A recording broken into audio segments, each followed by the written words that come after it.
اردو زبان کی چوتھی کتاب میں نے پچھلی ویڈیو میں سبق نمبر 9 تک پڑھا چکا. آج کی ویڈیو میں سبق نمبر 10 پڑھیں گے. چلیے شروع کرتے ہیں. بسم اللہ الرحمن الرحیم. سلطان فیروز. فیروز کا باپ سلطان غیاث الدین کا حقیقی بھائی اور سپہ سالار تھا.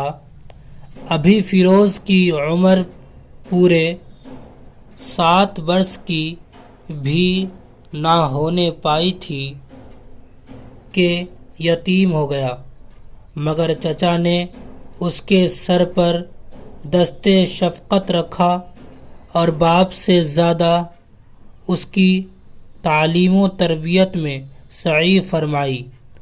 آداب سلطنت اور آئین حکومت کے اصرار سے اس کو ماہر کیا. جب 18 برس کا سن ہوا تو شفیق چچا نے بھی رحلت کی. اب چچا زاد بھائی محمد تغلق بادشاہ ہوا. اس نے بھی اس نوجوان بھائی کے حال پر ہمیشہ نظر عنایت رکھی، یہاں تک کہ دم آخر وصیت کی کہ میرے بعد تاج و تخت کا وارث میرا عزیز اور لائق بھائی فیروز ہے. دوسرے دن تمام امراء، علماء اور صلحاء اس کی خدمت میں حاضر ہوئے اور تخت سلطنت پر اجلاس کرنے کی درخواست کی. ملک فیروز نے جواب دیا کہ صاحبوں، اول تو اس بارے گرا کہ اٹھانے کی مجھ میں قابلیت نہیں، دوسرے میرا قصد ہے حج بیت اللہ کا، پس مجھ کو معاف رکھیے. مگر جب لوگوں کا اصرار حد سے زیادہ پایا تو اٹھ کر وضو کیا اور نہایت عجز و نیاز کے ساتھ دعا مانگی کہ خدایا، تیری اعانت کے بغیر کوئی کام سر انجام نہیں پا سکتا. میں اس بار عظیم کو محض تیری حفظ و حمایت کے بھروسے پر اٹھاتا ہوں، تو ہی میری مدد کر. یہ کہہ کر تاج شاہی پہنا مگر ماتمی لباس نہ اتارا.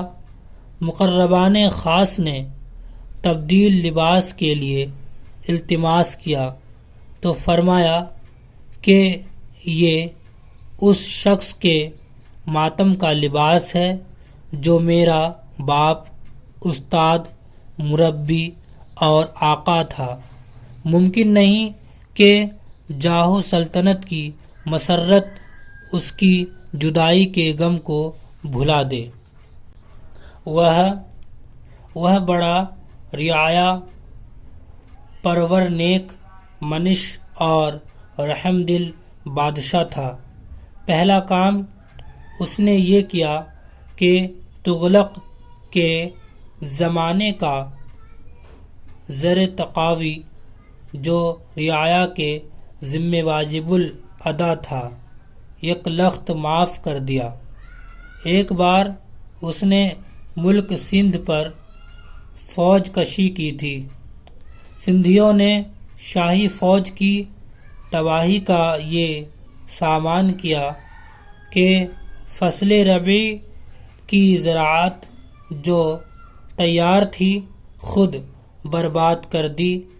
جب یہ کیفیت معلوم ہوئی تو فیروز شاہ نے دوسرے ملک سے غلہ خرید کر منگوا لیا اور حملہ جاری رکھا. اتفاق سے 4000 آدمی غنیم کے گرفتار ہو کر آ گئے. اگرچہ ان لوگوں نے شاہی فوج کو فاقے سے مارنے کی تدبیر کی تھی مگر اس فیاض نے ان کو خوب شکم سیر کھانا کھلایا۔ یہ بادشاہ تکلف اور اسراف کو بہت ناپسند کرتا تھا، خود بھی موٹے کپڑے عام آدمیوں کے سے پہنتا تھا، چاندی سونے کے ظروف اور جواہرات کے استعمال کی بھی ممانعت کر دی تھی۔ اس نے نگر کوٹ سے چند فاضل پنڈت بلوا کر سنسکرت کی بعض کتابوں کا ترجمہ فارسی زبان میں کرایا تھا۔ اس کو عمارتوں کا بھی بڑا شوق تھا، سرائے خانقاہیں مسجدیں اکثر بنوائے، آبپاشی کے لیے نہریں کھدوائے، بے شمار باغات لگوائے، کئی شہر آباد کیے۔ چنانچہ جونپور اسی کا آباد کیا ہوا ہے۔ بعض حرکات اس کی ایسی تھی کہ جو اس کے ضعف عقل پر دلالت کرتی تھی، مثلاً فال، شگون اور خواب کی تعبیر کا بڑا معتقد تھا، اور اہلکاروں کی رشوت ستانی سے دیدہ و دانستہ چشم پوشی کرتا تھا۔ ابھی معنی پڑھیں گے۔ یتیم کا معنی ہے وہ بچہ جس کا باپ مر جائے۔ رحلت یعنی روانگی یا موت۔ صلحہ مطلب نیک۔ تقاوی یعنی وہ روپیہ جو سرکار کی طرف سے بطور امداد کاشتکار کو ملے یا مدد دے، ٹھیک ہے۔ اسراف کا مطلب فضول خرچی۔ تعبیر مطلب خواب کا نتیجہ۔ وصیت یعنی کہ مرتے وقت کی ہدایت۔ مربی کا مطلب ہے تربیت کرنے والا۔ یکلخت یعنی تمام۔ ظروف مطلب بہت سے برتن۔ معتقد یعنی کہ معتقد کا مطلب ہے اعتقاد رکھنے والا۔ ماہر یعنی تجربہ کار۔ بیت اللہ یعنی اللہ کا گھر۔ نیک مطلب اچھا۔ منش مطلب آدمی۔ شکم سیر یعنی پیٹ بھر۔ شکم شیر کا مطلب پیٹ بھر۔